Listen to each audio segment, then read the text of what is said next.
Thanks everyone for coming. We're going to kick things off here. It's my pleasure to introduce Professor Chris Frey from North Carolina State University. He's the distinguished Glenn Futrell Professor of Environmental Engineering in the Department of Civil Construction and Environmental Engineering at NC State. He has a BS degree from the University of Virginia and a master's degree in mechanical engineering from Carnegie Mellon, where he went on to do a PhD in engineering and public policy.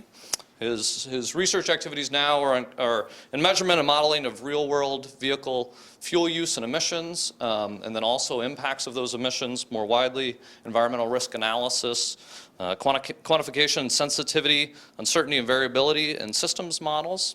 In 2012 to 2015, he served as the U.S. EPA Clean Air Scientific Advisory Committee Chair, and he's a past president and fellow of the Society for Risk Analysis of Air and Waste Management Association.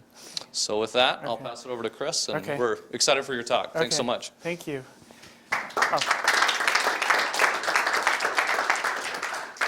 Well, thank you. Maybe I should finish with that. Adam told me he was going to give $1,000 to everybody who sat in the front row. So for those of you in the back row, you missed a chance there.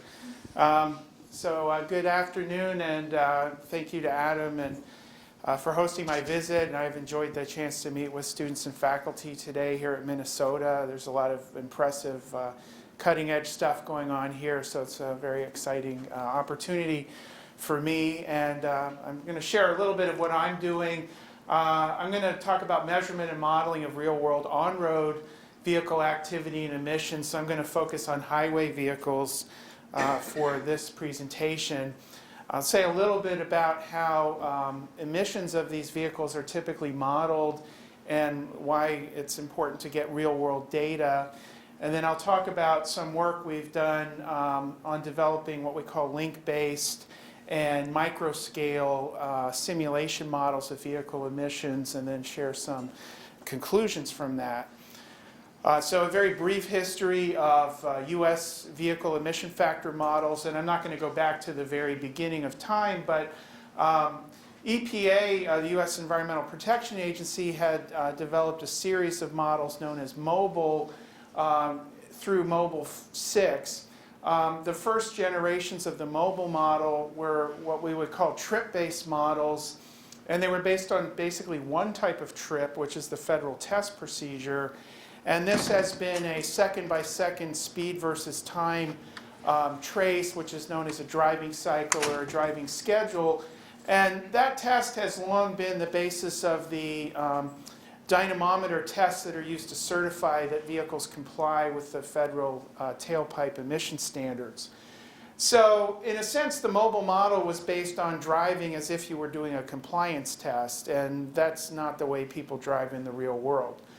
MOBILE 6 was a substantial improvement on the previous MOBILE models in that instead of being based essentially just on the federal test procedure, it was based on average emission rates for different driving cycles that represented different roadway types, such as arterial roads, freeways, feeder collector streets, and different levels of congestion. So there was a freeway level of service A driving cycle, and there was a level of service F driving cycle, which is a fair amount of congestion. And so that model more reasonably supported developing what we would call link-based inventories, where a link is a segment of road between two intersections or two interchanges. And so you could more reasonably use MOBILE 6 to develop an emission inventory for a city than the previous MOBILE models. But nonetheless, the National Research Council did a review of mobile source modeling methods some years ago and concluded that MOBILE 6 is not really adequate to fully represent real-world emissions. And as a result of recommendations from the National Research Council, EPA developed a model called MOVES. And MOVES enables analysis at multiple scales, including macro scale would be essentially urban scale, Mesoscale would be link-based between, say, intersections on a segment of road. And microscale would be something close to second-by-second estimates of emissions. And this model takes into account different vehicle operating modes rather than driving cycles, and the thing got cut off. So what's missing there is it says at a project level, which a project level is a particular user mode for the MOVES model itself, you as a user can actually enter in any second-by-second driving cycle that you want. So if you had, for example, measured a driving cycle here in Minneapolis, you could put that driving cycle into MOVES and get an estimate of its emissions, which is something you cannot do with the previous generations of these models. So MOVES has been actually pretty innovative and fairly exciting for people doing vehicle emissions work. And by the way, even Europe still has not caught up to this approach. The European model, known as COPERT, is still a driving cycle-based model. So, I think we're kind of at the leading edge in the US on how we estimate emissions. But nonetheless, there's still questions about, in the real world, what are the energy use and emissions of the transportation system? I'm going to focus on highway vehicles for today's talk. How sensitive are those emissions to different factors? So one would be infrastructure, the road network, the road type, the traffic signalization or roundabouts versus signalized intersections. How sensitive are they to vehicle technology, such as conventional gasoline vehicle or hybrid electric or plug-in hybrid electric? How sensitive are they to fuels, gasoline, diesel, ethanol, biodiesel, electricity, and so on? How sensitive are they to driver behavior and also to ambient conditions? How could we improve real-world fuel efficiency, and how could we reduce real-world emissions?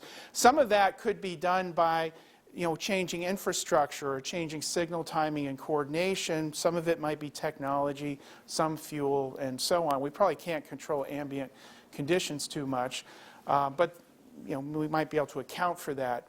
So, and then what I'm going to talk about today is how can real-world data be used to develop a modeling framework for microscale prediction of emissions and to support policy assessment. Okay, so we do measurements with what are called portable emission measurement systems, and these are known as PEMs.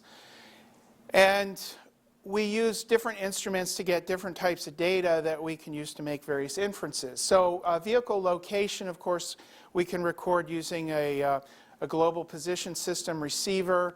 So we know where the vehicle is on the transportation network. We can relate that to a road type, for example.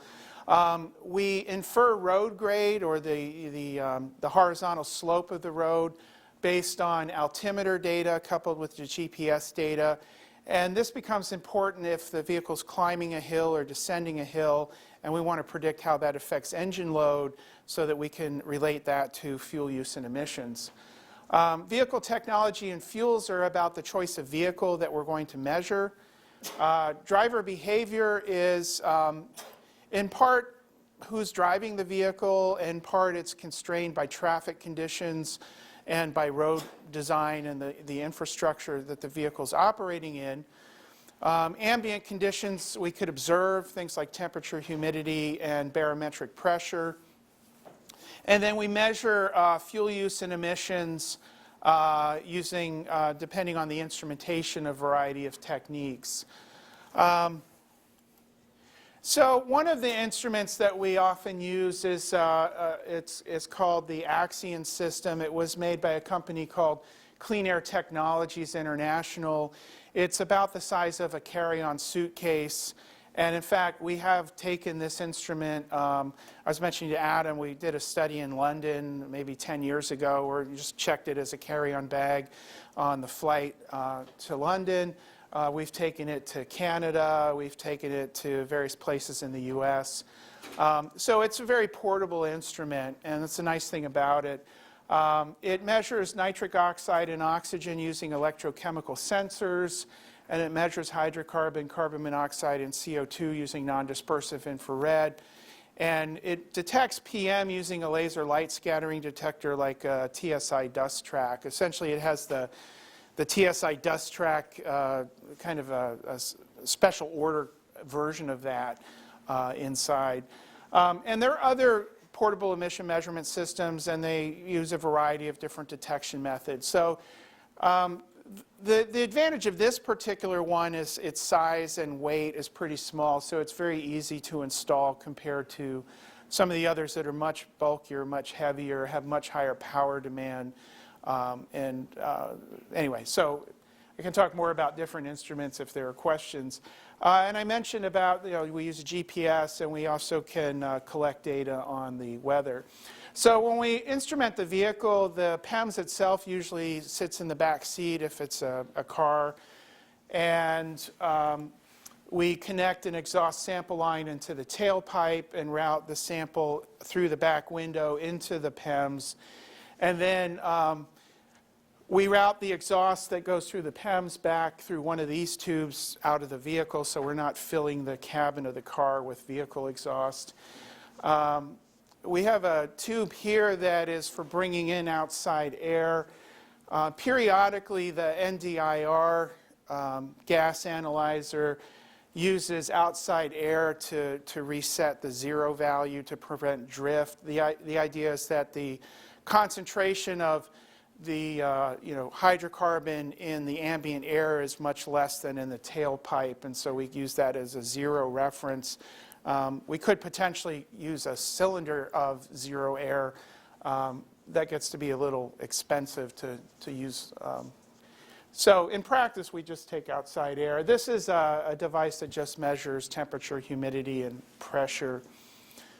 And then we have a variety of different GPS receivers. This shows three. These are Garmin receivers that have barometric altimeters. And we've done some research looking at different ways to quantify road grade. So really the reason why we have those is to quantify road grade. And the alternatives are either to use some low-cost GPS receivers with altimeters that if we use multiple of them, we can do some statistical analysis that accounts for, there's a little bit of imprecision in the measurement of change in altitude. So that's good to about plus or minus a meter.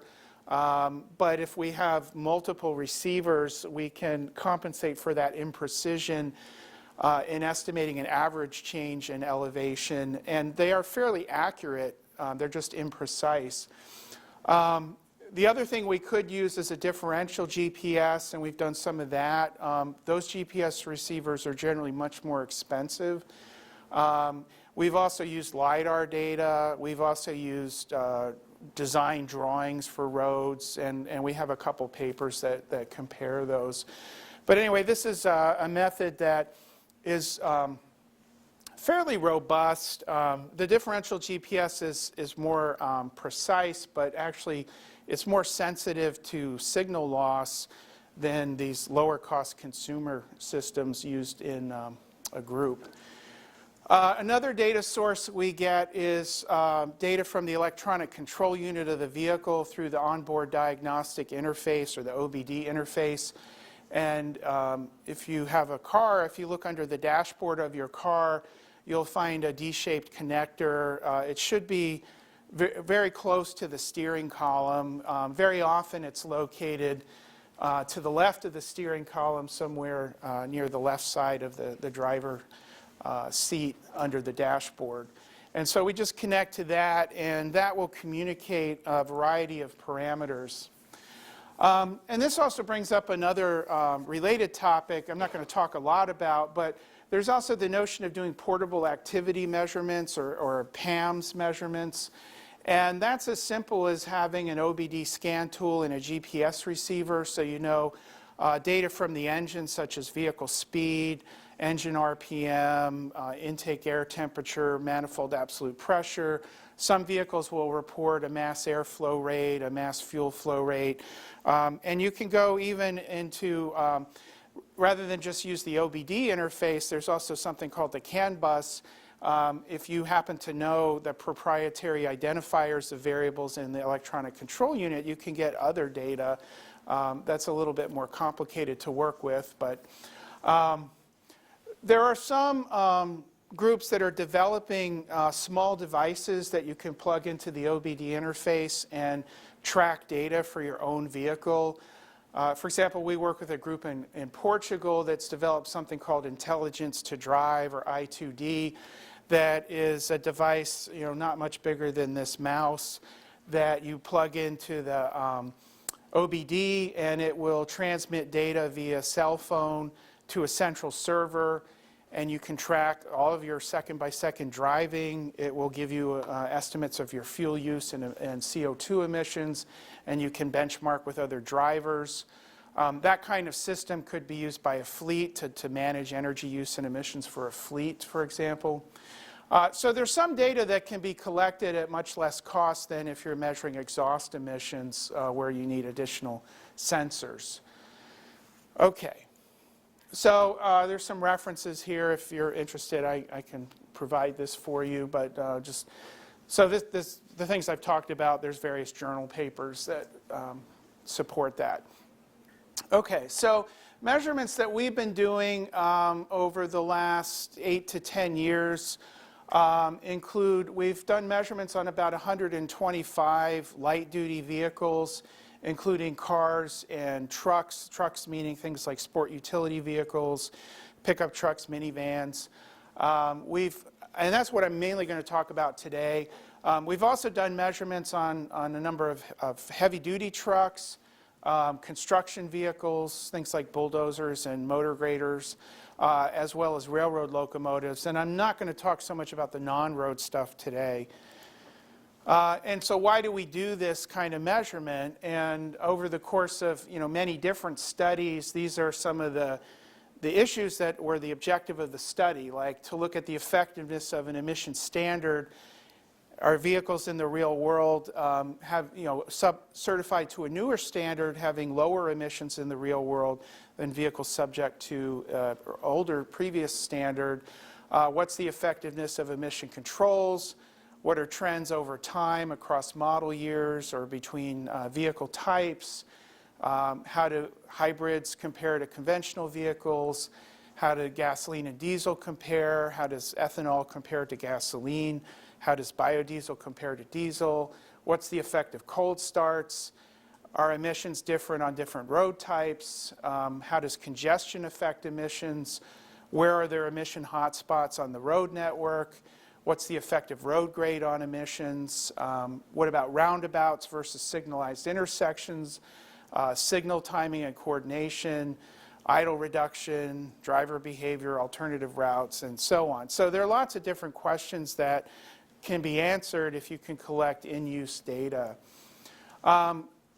Since I think this has been a big news story, I put in a couple of slides about the Volkswagen scandal. And we actually measured one of these Volkswagen diesel cars in 2013 and saw some high emissions, but we only measured one vehicle and we thought maybe that was an anomaly, so we didn't really do too much with that. Fortunately, West Virginia University also does this kind of measurement. They measure two vehicles.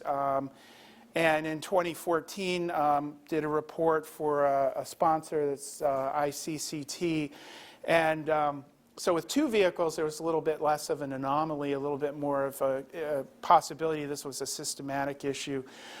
So in the last few weeks, I've been wanting to measure a few more of these vehicles to try to better understand not the issue that they're producing high NOx emissions, that's pretty well established, but try to understand under what conditions on the real world are they producing high NOx emissions and what might be the implications for air quality or human health. And so we've been doing some onboard measurements of these cars.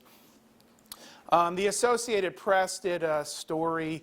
One of my students in one of my classes has a 2010 Jetta TDI. And in my class, we actually do these kinds of measurements with student-owned vehicles. So we happened to have one of these Jettas in the group of vehicles in my class, and an AP reporter did a story on that.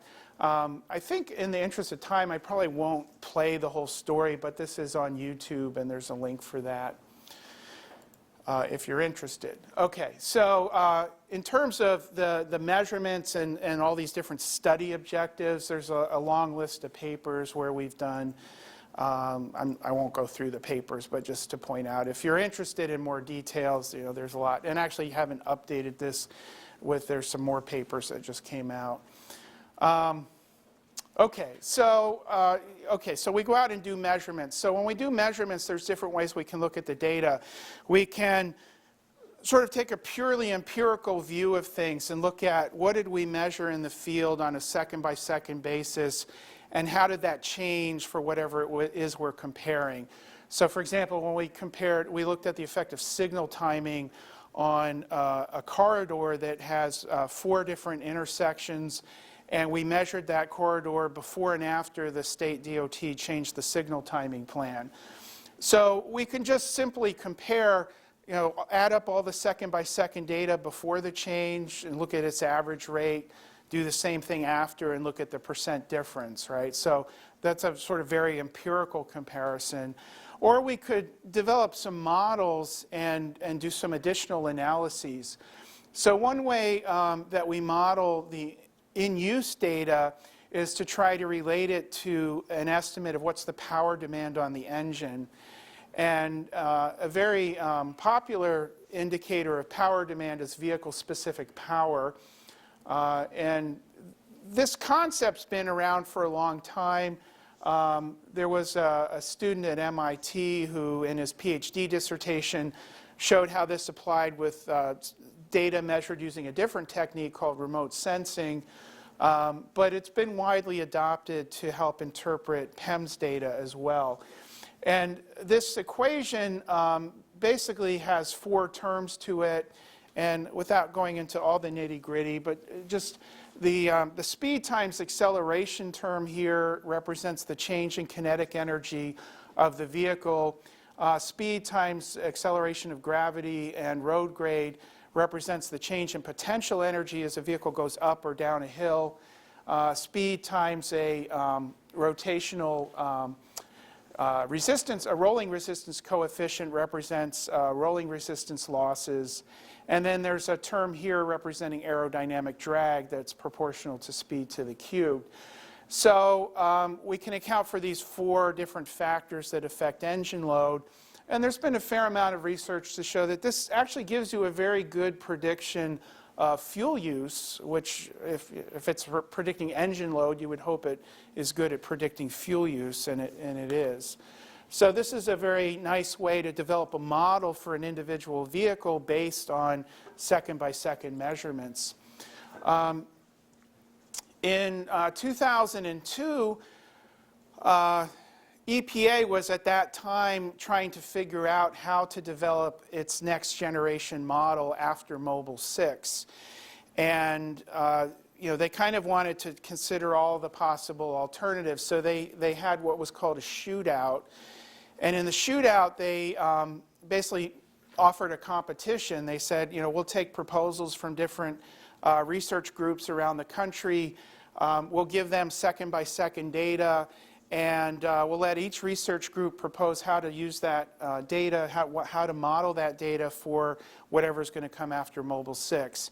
And so we and a couple other groups did projects under that shootout. And then our approach was based on vehicle-specific power. And then EPA asked us to refine that in a second round of projects just for our group. And so this is the sort of philosophical underpinning of the MOVES model. Now, the specific definition of modes that we came up with in that project was motivated by wanting to characterize a wide range of engine load, by wanting to not have a analytical model because the relationship between power demand is different for emission rates of different pollutants. And so the philosophy was to have an empirically based model rather than an analytically based model. And so to basically bin the data by ranges of engine power demand. And in doing that, we identified that because the emission rates, say for nitrogen oxides, respond differently than for hydrocarbon or for carbon monoxide, that we would account for that in how we decided what the endpoints of these bins would be. We also didn't want to have any one bin that dominated the total activity of a trip. And we wanted to have bins that approximately contributed similar amounts to the total either fuel use or emissions of a trip. So there's lots of details about that in the reference cited below. EPA eventually chose a slightly different framework for how they bin second-by-second data, but I still prefer to use this one. So this is the one we use fairly consistently. So this is an example for a 2005 Dodge Caravan that we measured using PEMS and how we would represent that vehicle. I refer to this as an emissions fingerprint of the vehicle. And actually, let's start with the bottom right, which is CO2 emission rate in gram per second versus vehicle-specific power bin. The bin that includes idling is bin number 3, and that will typically have the lowest CO2 emission rate. And by the way, so most of the carbon in the fuel is emitted as CO2. So the trend in the CO2 emission rate is essentially the same trend you'll see for fuel use rate. So as we go to increasing positive VSP, you'll see a monotonic increase in CO2 emission rate and in fuel use rate. That's what we expect. If you have higher positive power demand, you'd have more fuel use and more CO2. At negative, so modes 1 and 2 are negative values of VSP. Those are a little higher than idle, but less than for most of the positive VSP modes. And that is in part, this is an automatic transmission vehicle, so when it's decelerating, you don't have power demand on the engine, but the engine is still revving at fairly high RPM, and that's what's contributing to this being higher of a rate than what you have at idle. If you look at the trend for CO, carbon monoxide, again, the lowest rate is at idle, mode 3. This is a logarithmic scale of, where'd my mouse go? Well, let's use this. Okay, so this is a logarithmic scale of milligrams per second. So we have 1 milligram, 10, 100. So the highest rate here is on the order of 200 to 300 milligrams per second at high power demand versus 1 milligram per second at idle. So, more than 2 orders of magnitude variation. And for many vehicles, you see this characteristic where the CO emission rate, increases somewhat mildly at increasing power demand, and then at very high power demand, it jumps up quite a bit. And this is related for this particular vehicle to what's called open loop operation, where the electronic control unit is modifying the air-to-fuel ratio to prevent overheating of the catalytic converter. Because if you put this much CO into the catalytic converter, you're oxidizing it to CO2. That's exothermic. If you have too much of that, you can sinter the catalyst. So to prevent that, the vehicle goes into a fuel-rich operation to starve it of oxygen to prevent the catalyst from overheating. So you see that with some vehicles, not necessarily all vehicles that we've measured. The NOx emissions, this is also a log scale, so this is again about a 2 order of magnitude difference between the highest and lowest rate. And this is, so this is a log linear, sort of log representation. So the NOx emissions are also very sensitive to power demand. The hydrocarbon emissions tend to be less sensitive to high power demand than, say, CO and NOx. And they're sensitive in different ways. The CO has this big peak at very high power demand. The NOx is more or less sort of consistently increasing with power demand. And the hydrocarbon is kind of, reaching a sort of like a leveling off at high power demand. Okay, so this illustrates also why EPA was interested in a binning approach, because it's flexible to account for different functional forms, and it might be hard to fit functions, one function that would represent all of these. Okay, so let's see. All right, so anyway, there's a bunch of references on that. Skip that. Okay, so let's get to the how to use all this data if you want to model more than just one vehicle. So what I just showed you is a model for one vehicle. And if you knew a second-by-second driving cycle for that vehicle, you could figure out the fraction of time in each VSP mode. You could estimate a cycle average emission rate for that vehicle. But let's look at, we want to estimate an emission inventory over a city. And so one approach is to use a mesoscale or link-based approach. And this is useful when traffic activity is quantified in terms of average speed on links or segments of roads. And there's a lot of traffic data that is approximately of this type. So there are on freeways, for example, there are loop detectors or double loop detectors that will allow you to infer the speed on a segment of freeway. And a lot of models that are developed in transportation, such as travel demand models, will predict the average speed between nodes on a network. So they don't predict second-by-second speed. So to interface with this type of traffic data, we were interested in looking how do you take second-by-second measurements and interface them with link average speed. So to make that connection involves aggregation of the 1 Hertz data we measure and finding an association between link-based driving cycles that we measure in the real world and link average speeds that would be either measured by a loop detector or predicted by a travel demand model. Okay. Now, another approach, which I'll show an example of, is a microscale approach. And this is where we try to make predictions at a 1 second or 1 Hertz time scale. So this type of approach has the advantage that you can directly take into account any user-supplied second-by-second driving cycle, or if you have a model that simulates traffic, you could take into account simulated second-by-second driving cycles or speed trajectories for a vehicle. Historically in the transportation activity side, that's been based more on mesoscale data, not so much on microscale data.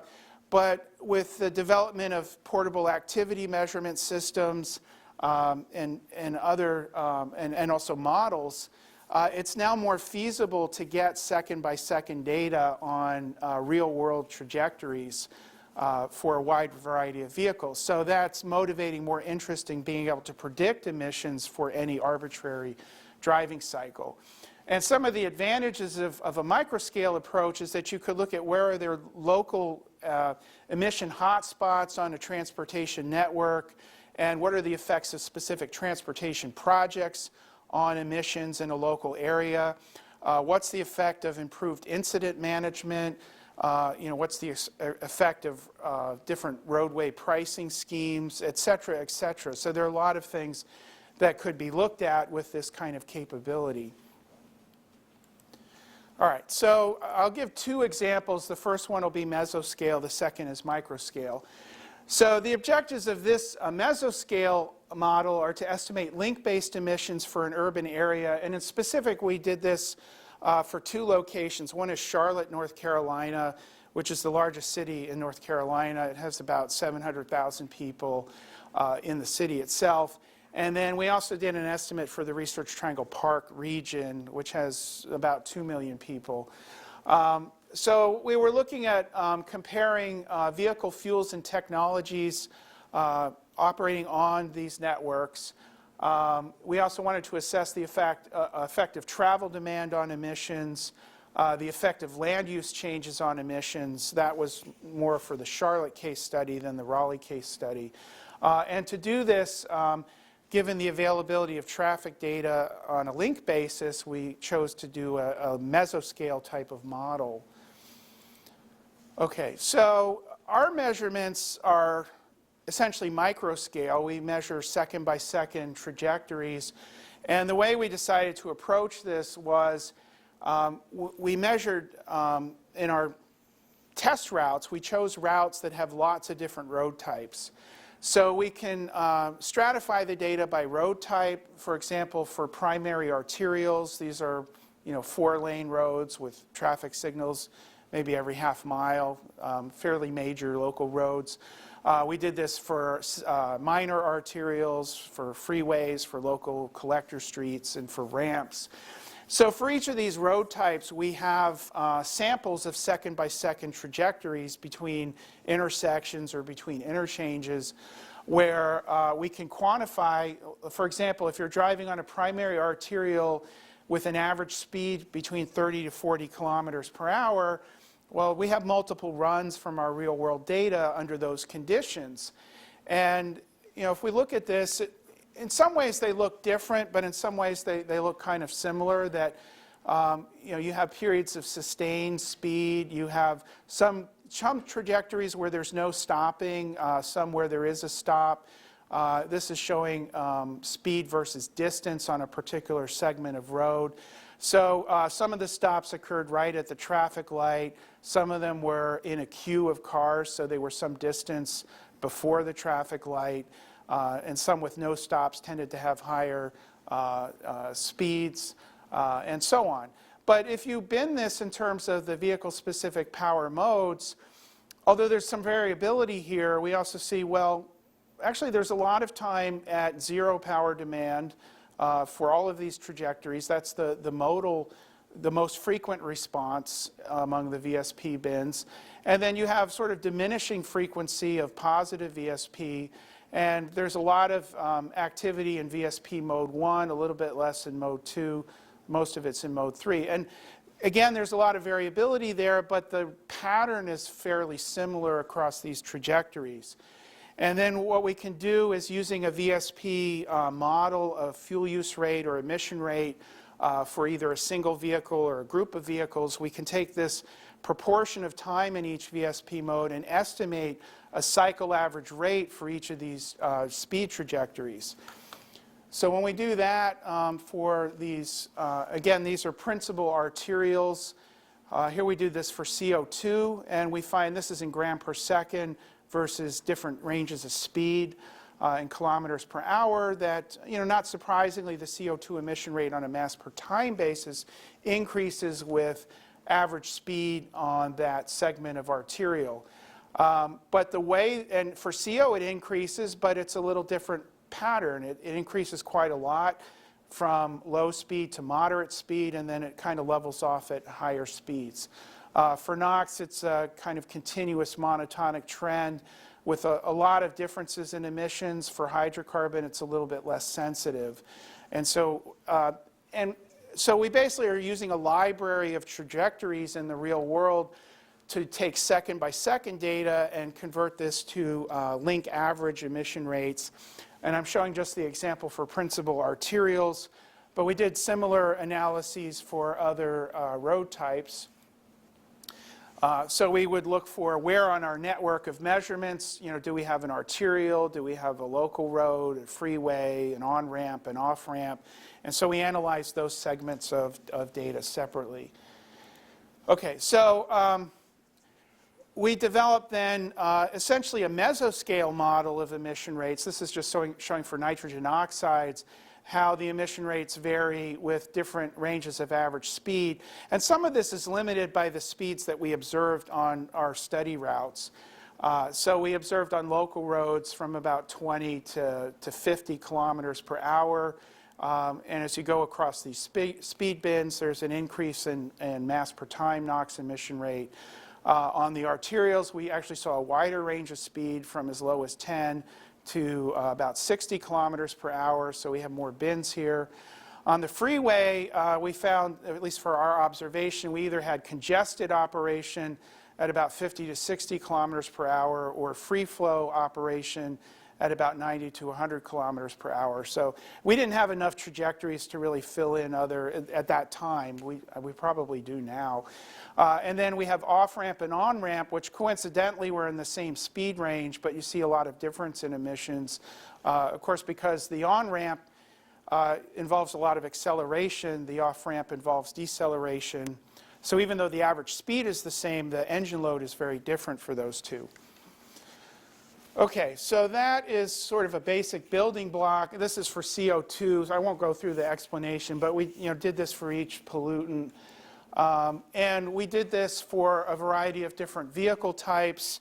So we were looking, starting with cars is really where we start with gasoline cars. And then we developed estimates for different diesel, CNG, ethanol, E85, hybrid, electric, fuel cell cars. And some of these, there's more data than for others to do these estimates. For diesel, trucks in the US are largely diesel, so we looked at diesel and biodiesel. And then buses are largely diesel, but we did look at CNG as an alternative. And so in our model, we took into account what we call conventional technology and alternative technology, different vehicle types. We'd have different link types by arterial, freeway, and so on.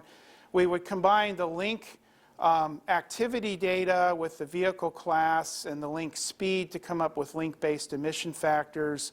And then based on link travel time and link volume, which this is coming mainly from a travel demand model, we would estimate the emission inventory taking into account the emission factor, say gram per second, the travel time, and the number of vehicles of each type on that link of road, and then sum that over all the links on the network. Okay. So this is sort of a bottom line setup of some scenarios that we wanted to look at. So this is looking at emission inventory as a function of the penetration of different vehicle technologies in a present-day scenario in 2005 and a future scenario in 2030 that we wanted to look at. And in the baseline, we assume cars are all conventional light-duty vehicles, but that there's an alternative market penetration of a mix of E85 and hybrid, light-duty diesel, hopefully not VW Jettas, compressed natural gas, electric vehicles. And that set of assumptions is based on some Energy Information Agency scenarios that we adopted for this case study. So in effect, the present scenario is looking at the current fleet at that time is approximately just light-duty gasoline vehicle, but what if you could immediately replace some of that with these other vehicle types? And then we did the same thing looking at the future in 2030. The difference of future baseline versus present-day baseline is the effect of fleet turnover. So if you look at today's fleet, it's vehicles that are 0 to 30 years old. And this includes vehicles that were certified to emission standards much less stringent than today's standards. In 2030, if you look at a fleet mix of 0 to 30 years old, most of those vehicles are certified to Tier 2 standard. And so that baseline future 2030 versus baseline 2005 is basically looking at the effect of fleet turnover without any additional regulatory program. It's just that nearly all the vehicles by then will be certified to Tier 2, whereas right now many of the in-use vehicles are not, even though the new ones are. Okay, and then we had some other assumptions about trucks and buses.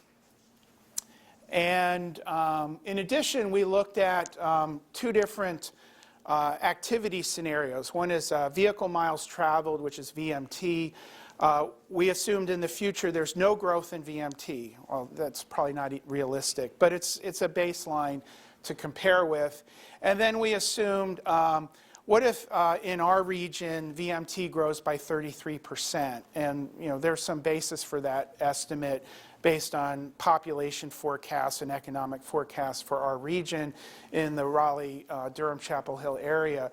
So using a travel demand model, if you estimate a 33% growth in VMT, you'll also estimate about a 28% reduction in average speed on the network. And so there's an interaction between vehicle activity and how many vehicles are on the road. Okay. All right, so this is kind of a bottom line, so I'll step through. Let's take the example of NOx emissions. So if we look at NOx emissions, this present alternative is in comparison to the present baseline. So if in 2005 we replaced 27% of the vehicles with alternative technology vehicles, that would only lead to a 3% reduction in NOx emissions. So it's kind of disappointing. It's like, oh, I thought these alternative vehicles would be great. And some of them are, like the hybrids are pretty good, but the E85s are not that great in reducing emissions. So it's not as big of an effect as I think a lot of people would have expected. All right, so let's say we look at the future and we look at, okay, what if the future all we have is fleet turnover to newer vehicles that are conventional? We would see a 92% reduction in NOx emissions because the Tier 2 vehicles are really very clean.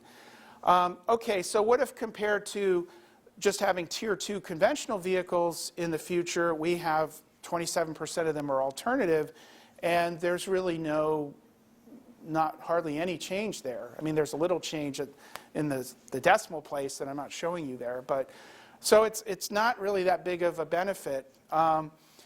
Okay, well, what about if we have growth? So we have growth in VMT.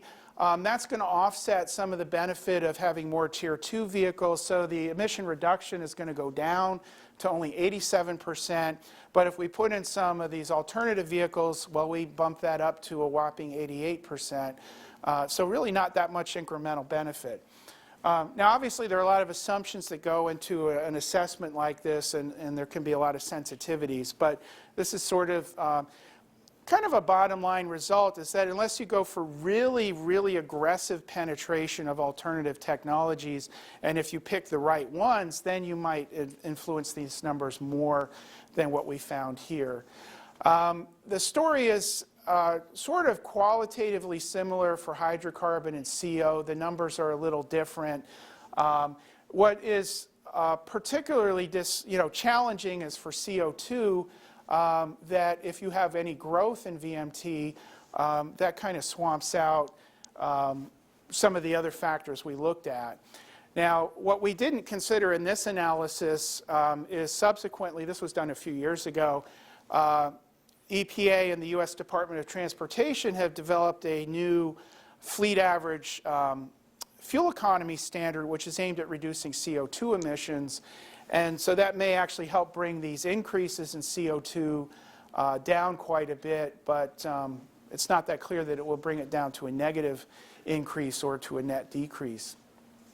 So that is something to look at. Another thing about this particular modeling activity is we could quantify the emissions on different segments of road on the network. And this is a color coding. It doesn't come out too well on the screen, but so red is obviously the high emitting segments of road. And not surprisingly, those tend to look a whole lot like the freeway network in the area. And as you go to the lighter colors, those tend to be some of them are little segments of the major arterials. Some of them are mainly the minor arterials and the secondary roads. So maybe not a big surprise, but it does allow to quantify the spatial variability in the emissions in a more spatially distributed way than might have been done in the past. Okay. All right, so that's the mesoscale model. We'll talk just a little bit about the microscale model. And this is some very recent work that we've done under EPA STAR grant, and we've been doing this in collaboration with Arizona State University. There's a guy there named Zhuzhong Zhu who's developing an open source dynamic traffic assignment model called DTA Lite. And so what we wanted to do was couple that model with a vehicle emissions model so we could estimate emissions for individual vehicles operating on the network, taking into account the simulated second-by-second trajectories for each of those vehicles. And if we can do that, then we can also look at the effect of network design, like what if you change the road network. We could look at the effect of different traffic control or incident response. There are a lot of things these dynamic traffic assignment models allow one to look at in terms of policy implications of different traffic management strategies. So the basic framework is that there's a microscopic vehicle trajectory model, microscopic meaning second by second, and this model is capable of representing an urban area, pretty much any kind of geographic scale within computational limits. So this happens to be showing Raleigh. And then we developed a simplified version of MOVES that we call MOVES Lite. And this allows us to estimate emission rates for different vehicle types, such as passenger car, passenger truck, light commercial vehicle, single unit truck, combination truck, and so on. And we've implemented this model into DTA Lite that allows us then to predict emissions on the network. And we're showing here a project level result, which is project level in this context would be, let's say you built a new road and you want to see how that affects the network. Network level would be, you know, what's going on over the whole network, say at rush hour, or how would you manage traffic control at different times of day. Okay, so I'm going to talk for just a minute about the microscale emissions model. And you know, as a little bit of context, there are a lot of investigators who are taking MOVES and sort of brute force coupling it to various either travel demand models or travel simulation models. And MOVES is a pretty computationally demanding model in itself. And to me, it just doesn't make sense to just brute force put that inside another big model. So the approach we've taken is to take the key algorithm or key equation or key concept of MOVES and program that into DTA Lite. And so the way we do that is we calibrate to a base emission rate for a base driving cycle. And then we use default emission rates for operating modes. So these are kind of like the VSP bins that I use. But in MOVES, operating modes are defined based not just on VSP, but also based on speed. So we estimate emission rates for a base emission rate, and then we adjust that to a target cycle using what we call a cycle correction factor. And that cycle correction factor is calculated taking into account operating mode emission rates. We calibrate our model to MOVES, but it runs thousands of times faster than MOVES, and we dynamically incorporate it into DTA Lite. So this is basically our model, and our model has the base emission rate is this emission factor, which is for a particular pollutant, a base driving cycle, a particular vehicle age, and a particular vehicle type. And this is basically a number we get from the MOVES model. And we multiply this by a cycle correction factor, which we calculate using another equation. And then we can weight this by the fraction of vehicle age for a vehicle type. So we could represent a distribution of ages. And then we can weight this by each vehicle type, so we can represent a distribution of vehicle types. So this will give us an overall emission factor for a pollutant in a driving cycle, taking into account the fleet distribution. And the way we get the, well, this is just explaining a little more. I'm going to skip that.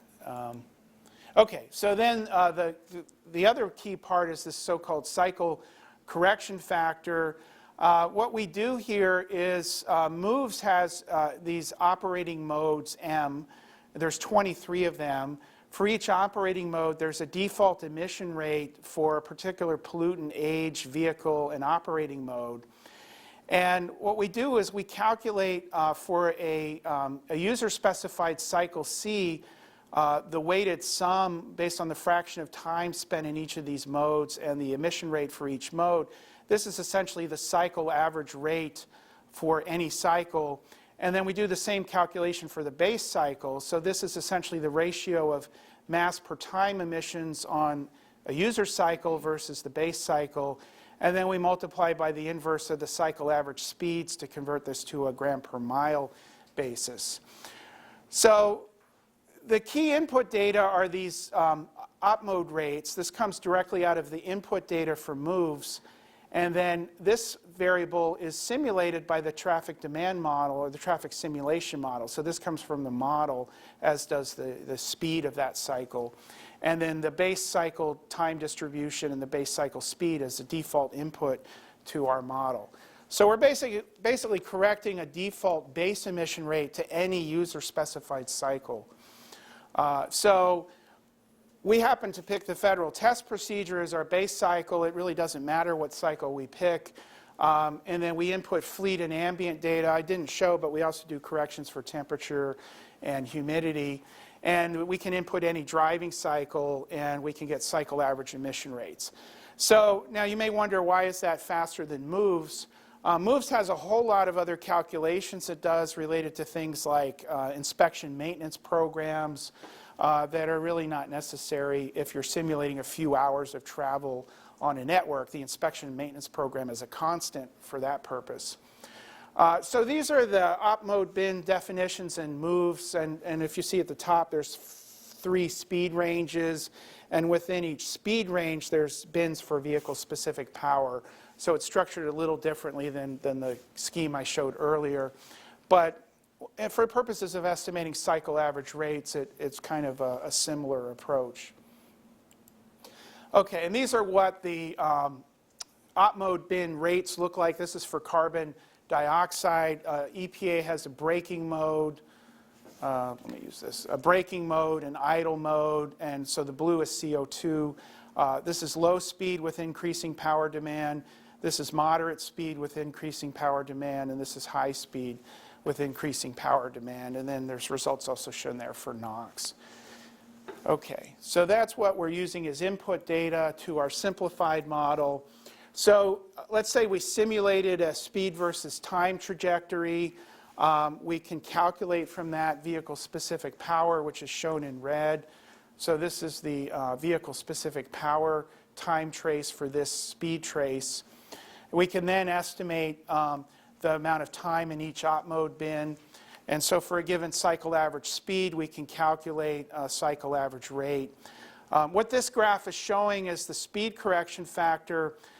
If we look at a couple of cycles here, cycle 153 and 1029, these are ID numbers from MOVES, that they have nearly the same average speed, but this is the percent difference in the cycle correction factors for different pollutants. So the main point I wanted to make here is you can have cycles with the same average speed, but they have different emission rates. Like, for example, the CO differs by 18%, the NOx differs by 17%, hydrocarbon differs by 32%, and that's because the average speed is not a good predictor of emissions. It's really the distribution of power demand, and the distribution of power demand is different for these two cycles. But that's something we can account for in this framework.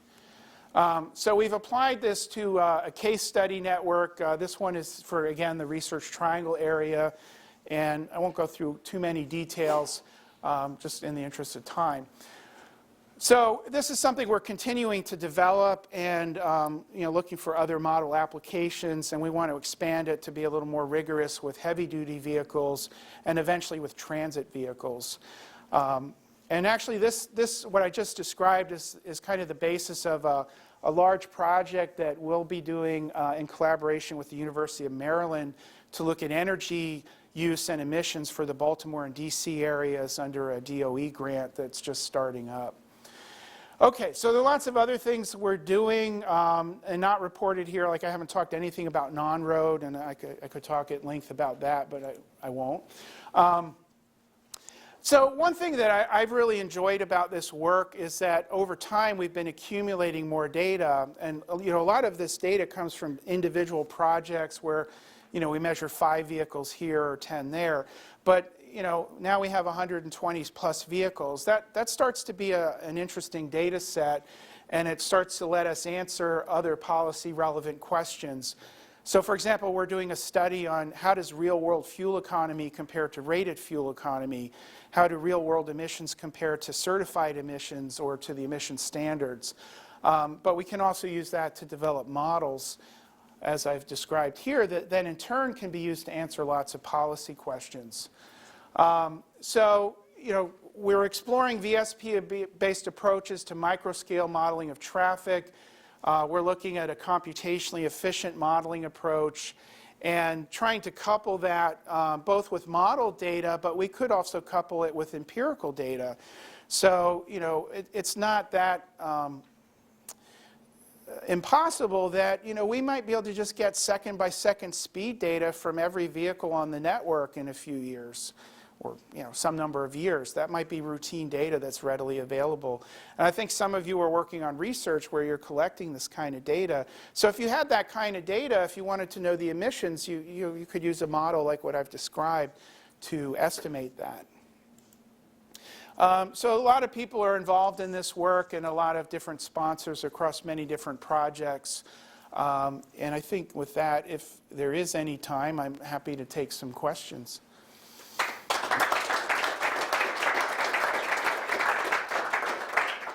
Thanks so much, Chris. We really appreciate you coming. Sure. There is time for maybe just a few questions here before we adjourn for wine and cheese after. And I should note, this is being recorded, so while you can't hear me any louder on this, this actually is required for you to ask a question so that others can hear you. Any questions for Chris?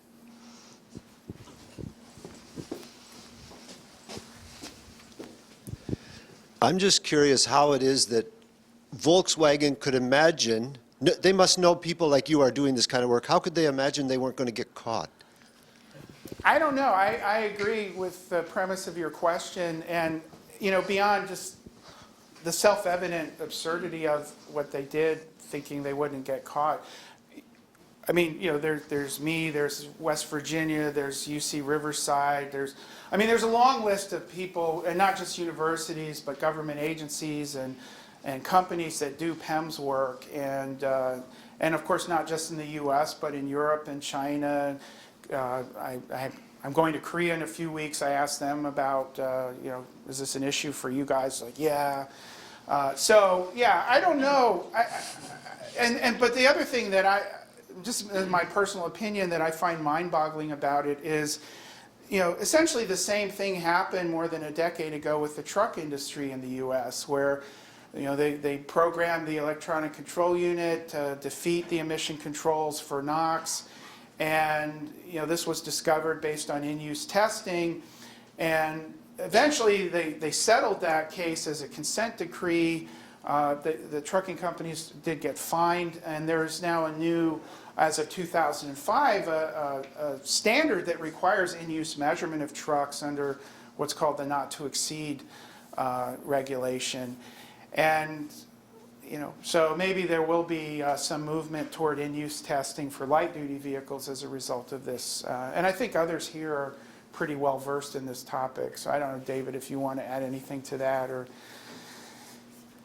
I gather this commenting that perhaps Volkswagen will be very good for the research community, because the consent decree, the money, those fines went back into research. Yeah. So maybe, a few billion for emissions research would be good. So we should all be grateful for what All us VW academics. Any other questions? Have you seen that the modeling work that you're doing is having an impact on the legislation? So where you actually have seen, after all of these results, that there has been a change in legislation or a change in policy? Yeah, maybe not so much yet at the broad level that I was talking about today. But for example, we've done in-use measurements of, I think, something like 45 or 50 diesel engines to compare biodiesel to ultra-low sulfur diesel. And I know this has been very influential at the state level in North Carolina in the state DOT's decision to adopt soy-based B20 biodiesel as a required fuel for its highway maintenance fleet. And we've done a somewhat similar study with the railroad locomotives, and I think they haven't made a decision yet, but I think the state agency is going to adopt biofuel for its locomotive fleet. So, that's a kind of small example. The work we did on signal timing, essentially validated that some changes that were made within our state to improve signal timing had some benefits. And those would be a couple of quick examples I could think of off the top of my head. I guess another example, this is more rail related, is we've been doing, and I didn't talk about this too much today, but we've been doing a lot of work on in-use measurement of locomotives. And this has been very useful to the state rail agency in terms of getting hundreds of millions of dollars in federal funding to improve the rail corridor. So I guess I'm waiting for my commission on that. But yeah, I think that, you know, we just published a paper in ES&T where we, part of that paper we looked at in the real world, how effective are the tier 2 versus tier 1 standards. And so that's probably not going to influence a decision, but I think it's an important independent verification of the efficacy of a, you know, fairly substantial federal program. And you know, our results showed that, you know, NOx emissions have certainly come down quite a lot as a result of that program.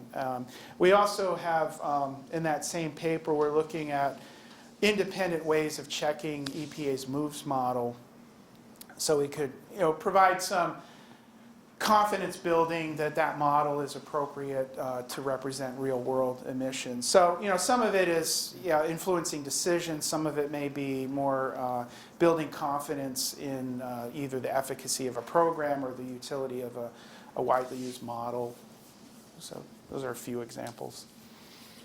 I have a comment and then a really quick question. The comment on the biofuels, which is that I think a lot of the environmental impact from biofuels happens upstream of the tailpipes, and so you don't get much of a difference in the tailpipe, but Yeah. upstream you get a big difference. Right.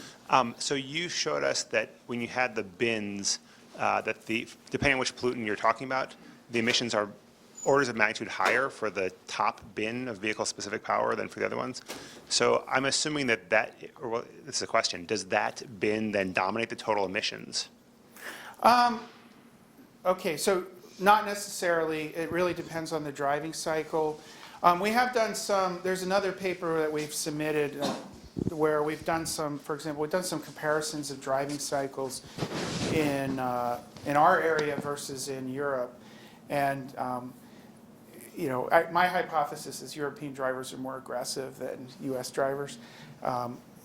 And so we've seen, you know, when you do that comparison, there's a slightly higher percentage of time in that highest VSP bin in the European city where we collected some data. And so the cycle average emissions can be sensitive to that. In terms of the trend of the emission rate versus VSP bin, that can vary from vehicle to vehicle. So, you know, I showed you one vehicle. It's not necessarily looking exactly the same as that for every other vehicle we measured. So, you know, it also depends on the vehicle. All right, thanks. I think we've probably finished our time here, but if there are further questions, again, we have wine and cheese afterwards, and I'm sure Chris will be around and happy to answer any questions. Sure, And so let's give Chris a round of applause one more time. Thank you. Thanks again.